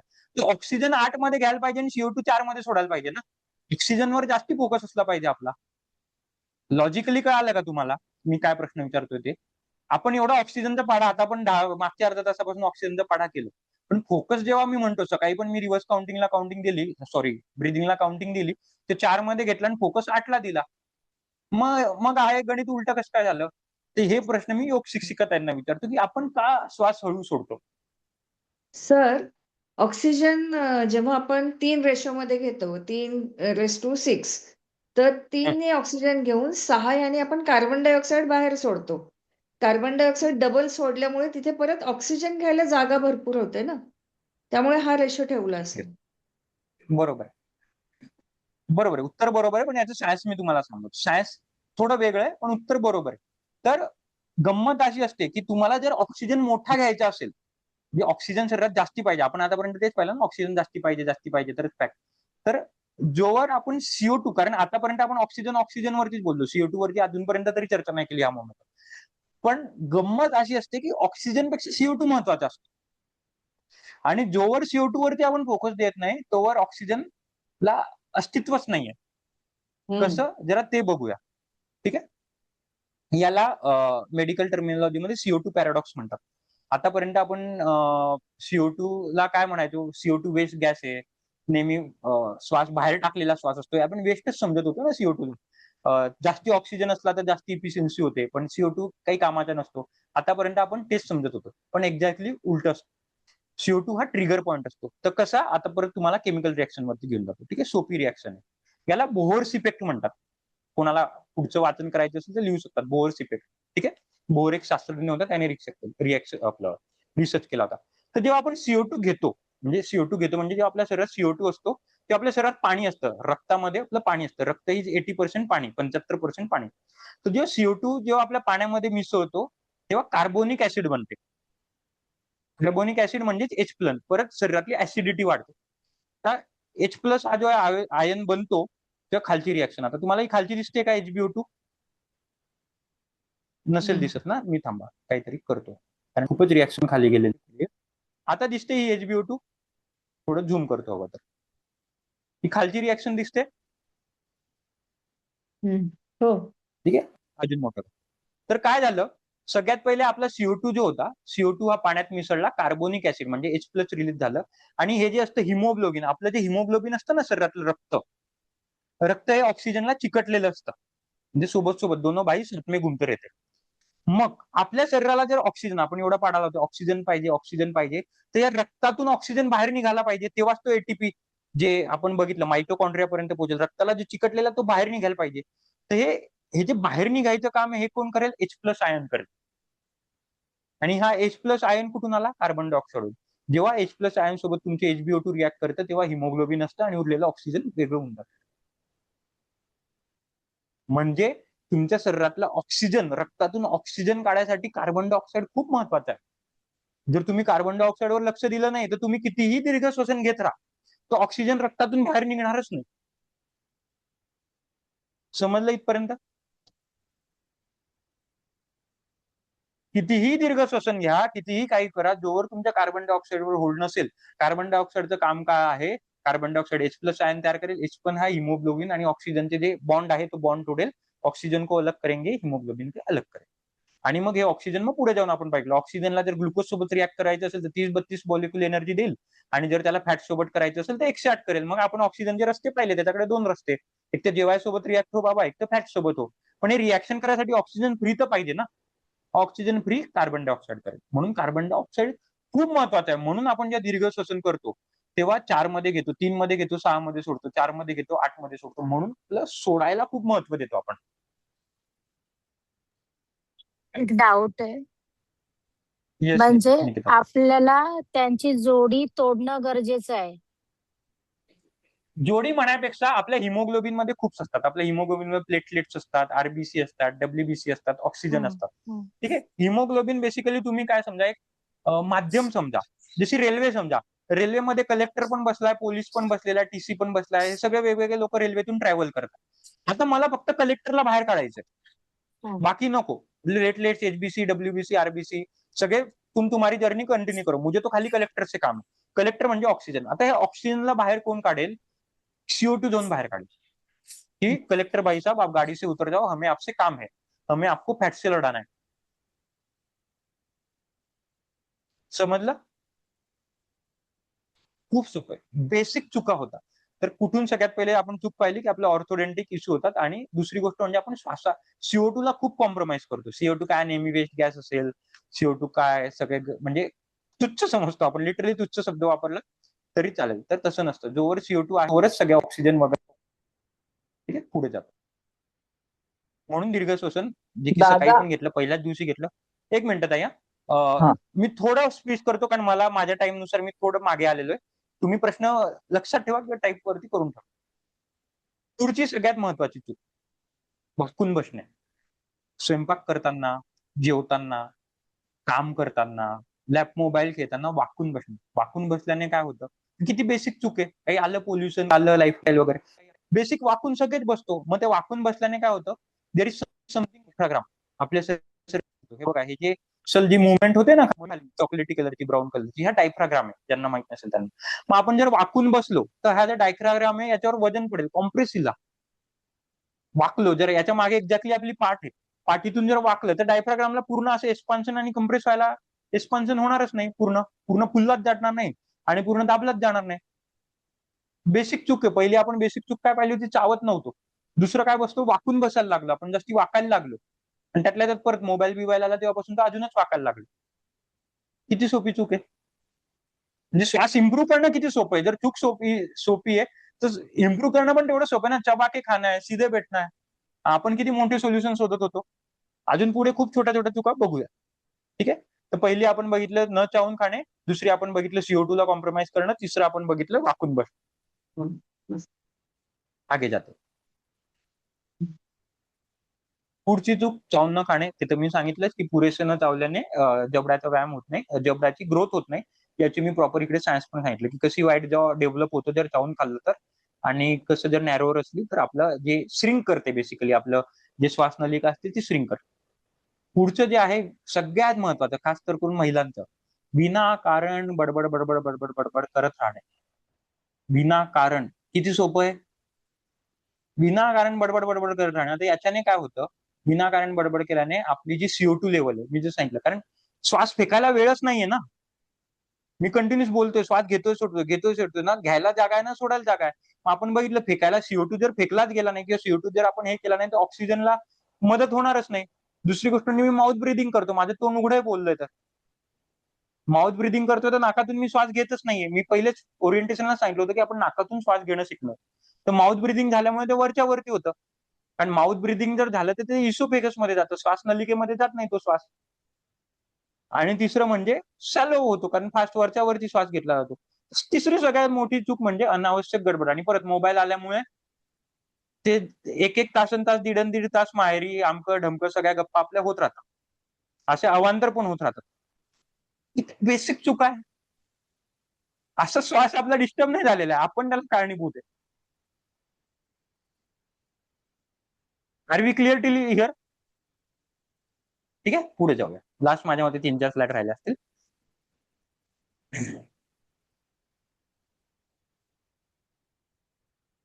आता कोणत्या 5 गोष्टी केल्या पाहिजे जेणेकरून मदत होते. ऑब्व्हियसली डीप श्वासाचं तर आपण करणार होतो. मोस्टली 75%, हा इथेच सांगतो, मोस्टली 75% हे माउथ ब्रीदर्स असतात, तोंडाने श्वास घेत असतात. आपल्या कॉन्शियसली सबकॉन्शियस, कारण तोंड उघडच असतं आणि नाकाचा श्वास आपला इतका सॅलो झालेला आहे की तो बाय डिफॉल्ट तोंडानेच आपण श्वास घेतो. तर सगळ्यात पहिले आपण नाकातून जर श्वास घेतल्याने नाकामध्ये ना नायट्रिक ऑक्साईड असतं किंवा नायट्रिक ऑक्साईड असते. कोणाला माहिती आहे नायट्रिक ऑक्साईड काय काम करतं आपल्या शरीरात? नायट्रिक ऑक्साईडचं काम असतं ते फक्त आपल्या बाकी शरीरात पण बनतं, पण खास करून नासिकेमध्ये जास्ती असतं. ठीक आहे, नम्रताताई झोप येते, खूप खूप बोर करतोय. ठीक आहे, नायट्रिक ऍसिड आपल्या नाकात असतं. नायट्रिक ऍसिडचं काम असतं, आपले जे धमने असतात ना, अटॅक येतो, आपण ऐकलं असतं की उसकी धमनी जो थी या आर्टरी होती वो सिकुड़ गई थी. चालू बंद चालू बंद चालू बंद म्हणजे compress expansion, compress expansion, compress expansion, लवचिकता जे म्हणतो आपण त्याला मराठीत. Flexibility of your arteries. The major role of nitric oxide is to have your flexibilation. तुमच्या आर्टरीज जे काय असतात ते फ्लेक्सिबल करणं. गंमत काय होते की सिन्स आपण नाकातून श्वास घेत नाही, कारण आपण एवढं बोलत असतो, वाकून बसत असतो, आपल्या बाय डिफॉल्ट तोंडातून श्वास घेतला, जो आपल्या शरीरात जेवढा आवश्यक नायट्रिक ऑक्साईड असतो तो पोहोचत नाही. आणि मग त्याच्यामुळे आपल्या ज्या धमन्या असतात, आपल्या ज्या आर्टरीज वगैरे जे असतात ते ब्लॉक होतात. इनफॅक्ट व्हेरिकोज वेन मध्ये पण खालच्या पायाच्या होतात, ज्यांना हार्टचे प्रॉब्लेम आहे त्यांच्या हार्टचे होतात वगैरे, आणि ते स्टिफ होतात, रिजिड होतात. त्याच्यामुळे मग रक्तपुरवठा नीट होत नाही. ठीक आहे, आता माझा पुढचा प्रश्न, सगळ्यात जास्त अटॅक कोणत्या वेळेला येतात? सकाळी 3 ते 4. थंडीमध्ये सकाळचे संध्याकाळी परत सूर्यास्तानंतर. रात्री. हो रात्री. अराउंड 2 ते 4, पहाटे 2 ते 4. मी पहाटे. पहाटे 2 ते 4. पहाटे. ठीक आहे, म्हणजे बेसिक पहाटे. ठीक आहे, मोस्टली अटॅक तेव्हा येतात. तर तेव्हा अटॅक काय असं हृदयासाठी का ती एकदम खास आवडती वेळ आहे का? असं काहीतरी आपले असतात ना, मेरे पसंदीदा टाइम 8:30 बजे तारक मेहता लगता है तो वही त्याच वेळेला जेवायचंय, असं काही आहे का हृदयाचं? सगळी गात्र शिथिल असतात म्हणून. ओके, तर जेव्हा आपण डीप बेसिकली आता आपण 10-11-12 वाजता बेडवरती जातो तर तेव्हा आपल्याला डीप झोपेत नाही, आपण अजून झोपेचे फेजेस असतात. रॅपिड आय मुवमेंट, NREM आणि REM स्लीप. जेव्हा कधी स्लीप बद्दल तुम्ही विचारलं तर मी सांगेल, आता त्याच्यामध्ये जात नाही. पण पहिले अर्धा एक तास आपली थोडी झोपेच्या मुवमेंट मध्ये जात असतो, मग नंतर हळूहळू आपली झोप ही डीप होते, आणि मग 1:30, 2, 2:30, 3 वाजता आपली झोप डीप होते. बरोबर? घोरणं हे केव्हा होतं? जेव्हा डीप झोप होते तेव्हा, म्हणजे डीप झोपेत जातो तेव्हा घोरणं चालू होतं. बरोबर आहे? की आपण म्हणतो ज्या दिवशी जास्ती थकलोय त्या दिवशी माझं घोरणं जास्ती असतं, कारण तेव्हा डीप झोपलो बेसिकली. आता घोरणं असल्यामुळे काय होतं? मुंह खुल जात आहे, तोंड उघडतं. तोंड उघडलं म्हणजे नाक बंद झालं म्हणजे नाकातून श्वासच्या ऐवजी तुम्ही तोंडातून करताय. आणि नायट्रिक ऑक्साईड कुठून मिळतं? नाकातून मिळतं. त्याच्यामुळे आता तुमचं नायट्रिक ऑक्साईड मिळणं बंद झालं. धमन्या ज्या आल्या त्या रिजिड झाल्या, सिकुडून गेल्या त्या पर्टिक्युलर मोमेंट. ऑलरेडी सिकुडलेल्या होत्याच, ब्लॉकेज वगैरे होतच. त्याच्यामध्ये मी असं नाही म्हणत की फक्त हे कारण आहे, पण जे फ्लेक्सिबल ठेवायचं सगळ्यात मेन काम होतं नायट्रिक ऑक्साईड आता पोहोचतच नाही, कारण तुम्ही आता तोंडाने श्वास घ्यायला लागल्या. असं ते एरवी आपण दिवसा घेतो ते, पण रात्री जेव्हा घोरायला लागतो किंवा जेव्हा तोंड उघडं होतं तेव्हा नायट्रिक ऑक्साईड जातच नाही आपल्या शरीरात, म्हणून अटॅक तेव्हा जास्त येतात. तर मी बेसिकली घुमून फिरून नायट्रिक ऑक्साईड, नो व्हॉइस, माझा आवाज येत नाहीये का? अच्छा, शैलजा, तुमच्या साईडने प्रॉब्लेम असेल एकदा क्रॉस चेक करून घ्या, ठीक आहे. तर माझा बेसिकली एवढे सगळे उदाहरण द्यायचं मला तुम्हाला हेच होतं की आपण तोंडाने श्वास घेतोय, आपण नाकाने अजिबात घेत नाहीये. त्याच्यामुळे ऑब्व्हियसली श्वास वगैरे छोटे पडत आहे, फॅट बीट तर आहेच, पण सगळ्यात मेन म्हणजे आपलं हार्टची जी लाईफ आहे. मग याच्यामध्ये बीपी वाले पेशंट आले, अटॅक वाले आले, पेसमेकर वाले सगळे आले, ज्यांना हार्टचे त्रास आहे त्यांना कुठेतरी नाकातून श्वास घ्यायचा आहे, कारण एनो खूप मदत करतो आपल्याला. दुसरं म्हणजे आपलं जी श्वासाची गती आहे ती आपण वर्कशॉपमध्ये बघितली होती. मी 12 ते 15 म्हटलेलं, पण 12च्या खाली 8 ते 10 असली पाहिजे, नाहीतर तुम्ही बाय डिफॉल्ट ओव्हर ब्रिदिंगच्या क्रायटेरियामध्ये जाताय. तर आता ती आपण त्याच्यावरती करणार आहोत काम. दुसरं म्हणजे जसं मी सांगितलं की तोंडाने जर श्वास घेतलं तर आपली VO2 मॅक्सची कार्यक्षमता, VO2 म्हणजे volume of oxygen per second. तर तोंडाने श्वास घेतला तर शरीरात एवढा ऑक्सिजन होणार नाही जेवढा नाकाने जातो. तर नाकाने परत श्वास घेतला पाहिजे. तो होता. परत मी जसं म्हटलं स्लीप ऍक्निया खूप त्यांना जर झोपेतून उठणं, झोप न लागणं किंवा हे सगळे, आता मोस्टली हा आपल्याला म्हणतो आपण मेलेटोनिन वगैरे यांच्या सगळ्याचा प्रॉब्लेम आहे, ते तर असतंच सगळं, ते तर आहेच, त्याला हे नाही. पण तो जबड्याचा पण तेवढाच प्रॉब्लेम, कारण अगेन जबडा आपला नीट नाहीये, त्याच्यामुळे आपण नाकाने श्वास घेत नाही. नाकाने श्वास घेतल्याने म्हणून तोंडाने घेतो, म्हणून स्लीप ऍप्निया होते, म्हणून आपण घोरतोय. ज्या ज्या ताई घोरतात किंवा ज्या ज्या त्यांचे हसबंड घोरतात त्यांना पहिले, म्हणून डॉक्टर म्हणतात की तुम्ही तोंडाला पट्टी लावून झोपा, कोणी कोणी म्हणतात, आणि खरंच ट्रीटमेंट करतात पण, जर ते प्रॉपर घोरत असतील तर.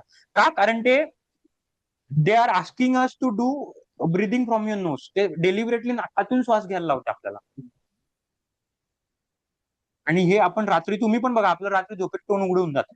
दिवसात तर बडबड करता करता असतंच, पण रात्री पण उघडून जातं. आपण 24 तास तोंडातून श्वास घेतो. तर सगळ्यात महत्वाचे तोंड बंद ठेवणं, अनावश्यक बोलूच नाही. आणि सिन्स आपण जबडा डेव्हलप केला तर बाय डिफॉल्ट स्लीप ऍक्नियाचा पण त्रास होतो. आणि दररोज 5.5 हा नियम असतो की तुमचा एक जो ब्रिदिंग आहे, म्हणजे जेव्हा तुम्ही श्वास घेता तो that should be in 5.5 second. तर जेव्हा मी 5.5 मध्ये घेतला आणि 5.5 मध्ये सोडला तर किती सेकंड झाले? 11 सेकंड. 5.5 आना, 5.5 जाना, 11 सेकंड. असेच 11 इंटू 5.5 60, म्हणजे 5.5 में लो, 5.5 में छोडो, ऐसे 5.5 राउंड करो. 5.5 इंटू 5.5 इंटू 5.5 हा नियम म्हणतात त्याला. ठीक आहे, आपण 5 पण करू शकतो, 6 पण करू शकतो. एवढं ऍक्युरेट नाही, पण सांगायचा अर्थ तेव्हा तुमची प्रॉपर ब्रिदिंग आहे. मी तुम्हाला प्रॉपर ब्रिदिंगची डेफिनेशन सांगतो.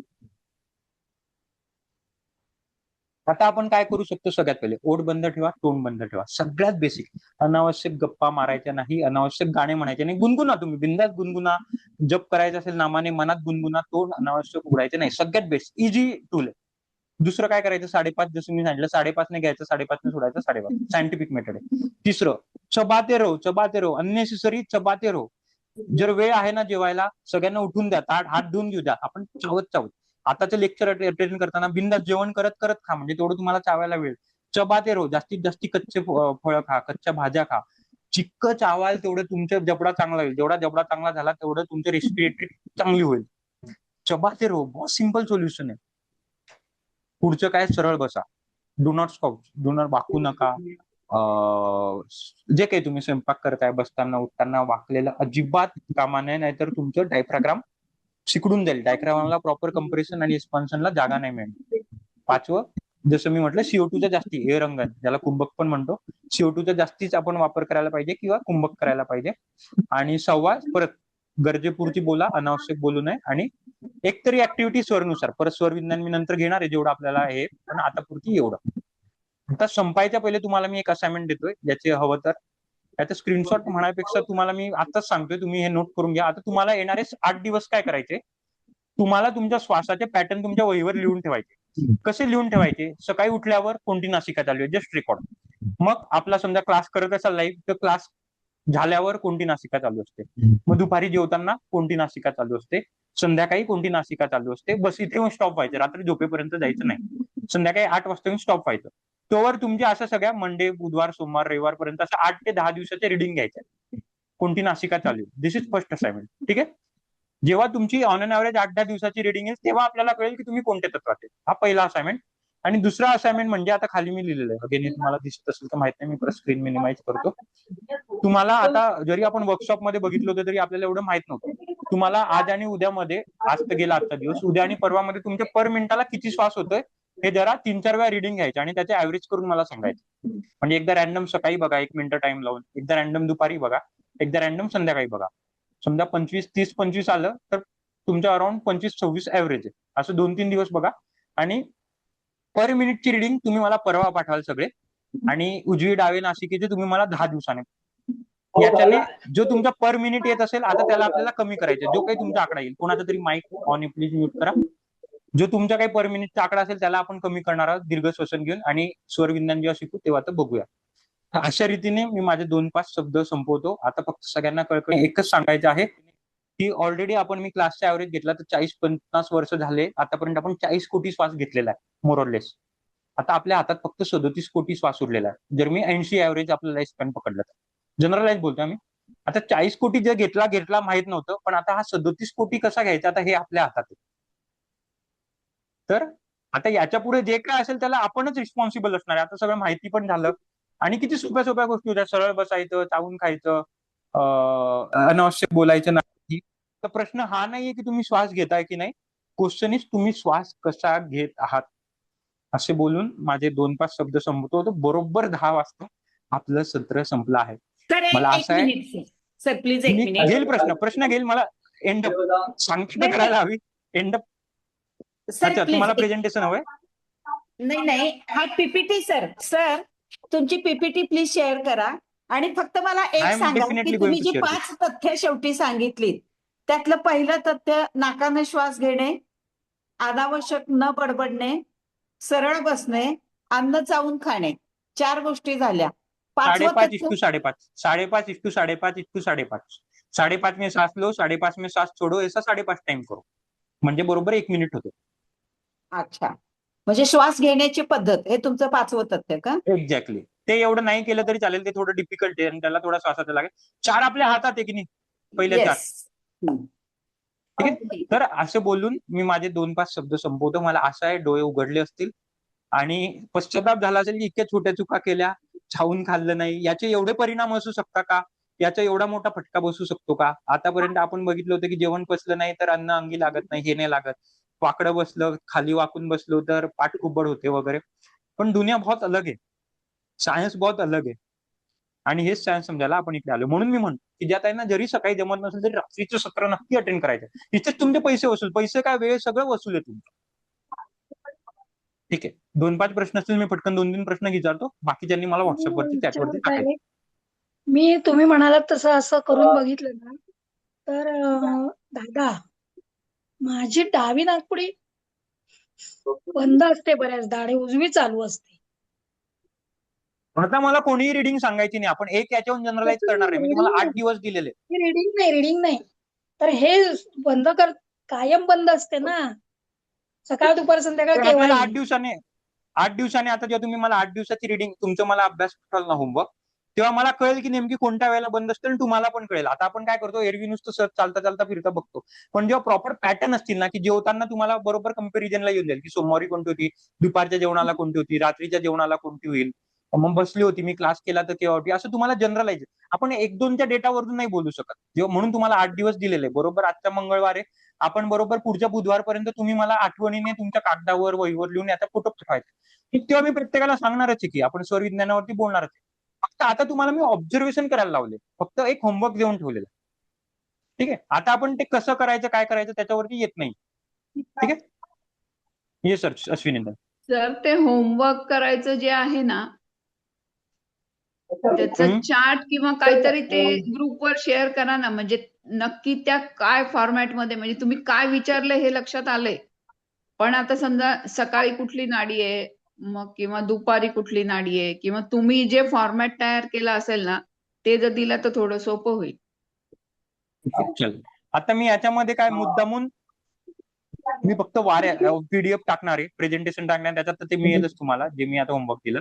पण मी मुद्दामून याच्यात बेसिकली ऍक्टिव्हिटी का नाही सांगितले, कारण मला माहित नाही कोणताही 2 वेळेला जेवतात, कोण 1 वेळेला जेवतो, कोण 3 वेळेला जेवतं, मग नंतर परत कोण काय जेवतो वगैरे, म्हणून मी जनरलाइज करून सांगतो. मी तुम्हाला 5 ते 6 ऑब्झर्वेशन घ्यायचे.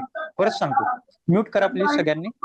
प्रश्न विचारून आला ना की म्यूट करायचा, म्हणजे ना बाकीच्यांना डिस्टर्ब नाही होत. हा, तर बेसिकली तुम्हाला 6 रिडिंग घ्यायचे. मी परत सांगतो. सगळ्यात पहिले उठल्या उठल्या जस्ट राईट आफ्टर तुमच्या डोळ्या उघडल्यावर फर्स्ट रिडिंग. भले तुम्ही लगेच लिहू नका, लक्षात ठेवा. दुसरी म्हणजे क्लास झाल्यावर किंवा जे कोणी लाईव्ह करत नसतील, रेकॉर्डिंग करून नंतर करत असतील तेव्हा एक्सरसाइज.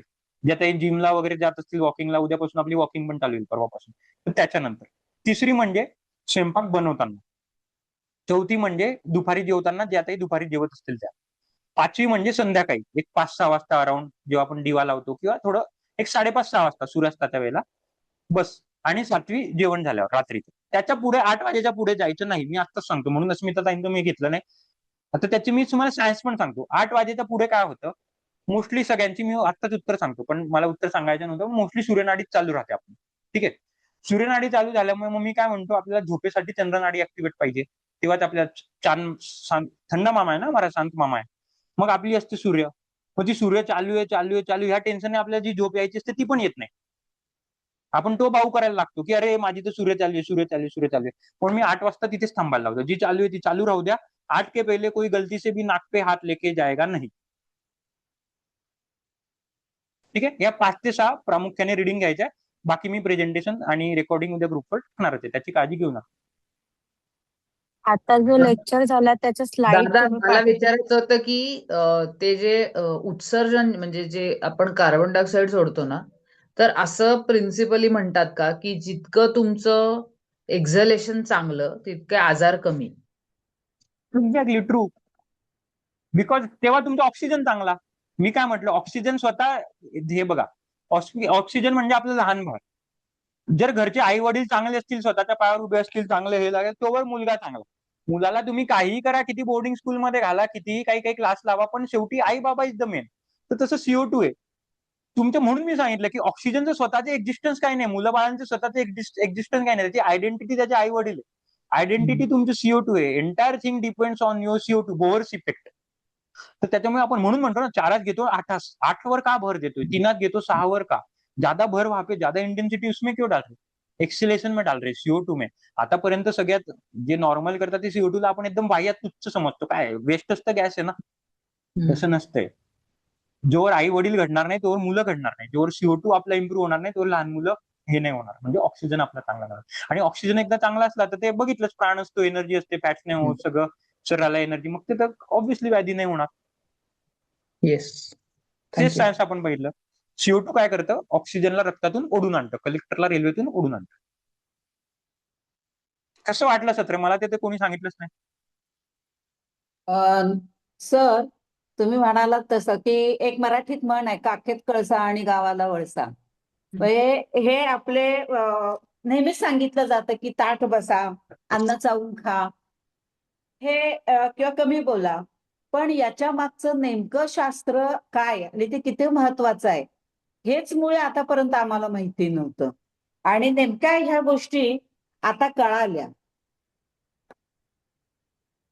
म्हणतो. आणि काय असतं माहितीये का, की आपण इतकं रॉकेट सायन्स बघतो की खूप काय करायचं काय, पण एकदम सोपं असतं. Yes Swati, continue. मी तुम्हाला डिस्टर्ब केलं? Yes please.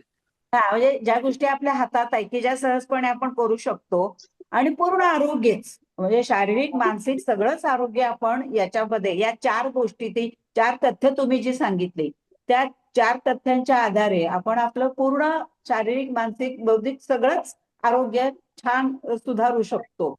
ही सोपी गोष्ट जी, म्हणजे मोठे लोक सांगतात हे करा, पण त्याच्यावरचं सायन्स सांगितलं जात नाही. ते तुम्ही सांगितलं आणि इतक्या छान पद्धतीनं समजावून सांगितलं. खरं तर मी सायन्स फॅकल्टीची नाही, मी आर्ट्स फॅकल्टीची, पण तुम्ही ज्या सायंटिफिक मेथडनं सांगितलं ते सगळं कळालं नाही मला, पण एंड रिझल्ट काय आहे तो नक्कीच कळाला आणि खूप चांगल्या पद्धतीनं तो कळाला. Sir thank you. व्हेरी गुड दादा, थँक्यू. येस, ठीक आहे. तर अजून एक भर 2-3 गोष्टींवर घ्यायचा. पहिला आपण बघितलं ऑक्सिजन जास्ती घ्यायचा. दुसरं, ऑक्सिजन जर जास्ती घ्यायचं असेल तर एनर्जी युज पण करावी लागते. ते 2 बघितलं आणि ऑब्व्हियसली शेवटचे जे 4-5 पॉईंट बघितले ते तर बघितले. ठीक आहे, चालेल. संगीताताई, तुमचा जो कोर्टिसॉल आणि हायपोथायरॉइडचा त्याला थोडा वेळ लागेल 10 मिनिटं सांगायला. तर हे मी कधी जेव्हा वेळ मिळेल तेव्हा सांगेल, पण कधीतरी कव्हर करेलच. प्रत्येकाला असे काही अनुत्तरित प्रश्न राहूनच जातील, वेळेची मर्यादा आहे, सकाळी उठावं लागतं. तर याच्या पुढे काळजी घ्यायची. लहान मुलं असतील घरातून, त्यांच्याकडून जबरदस्ती जेवण चावून खाऊन घ्यायचं. त्यांना वाकून कुब्बड काढून बसू द्यायचं नाही. आपल्याकडून ज्या चुका झाल्या त्या झाल्याय, पुढच्या पिढीकडून त्या चुका होणार कामा नये. ठीक आहे, ते आपण मात्र करू शकतो. ठीक आहे, चलो असं बोलून थांबतो. लेक्चर चालू असताना ज्या स्लाइड तुम्ही पाठवल्यात त्या ग्रुपवर सेंड करा ना, रिव्हिजन करायला रेकॉर्डिंग बरं सोबत वाटतं. क्लिअर करेल. मी हा, रेकॉर्डिंग चालेल. करून शेअर करेल. रेकॉर्डिंग सोबतच दोघं पाठवू. ठीक आहे, सगळ्या रेकॉर्डिंग येतील आणि सगळ्या प्रेझेंटेशन येतील, त्याची काळजी घेऊ. कारण खूप सायन्स टर्म असतात ना, ते तुम्ही स्पेलिंग वगैरे चुकीचे लिहितात, मग ते तुम्ही पीडीएफ वरून as it is copy paste करून सर्च करू शकता. ठीक आहे, चलो थँक्यू, भेटूया उद्या. ठीक आहे? धन्यवाद दादा. धन्यवाद.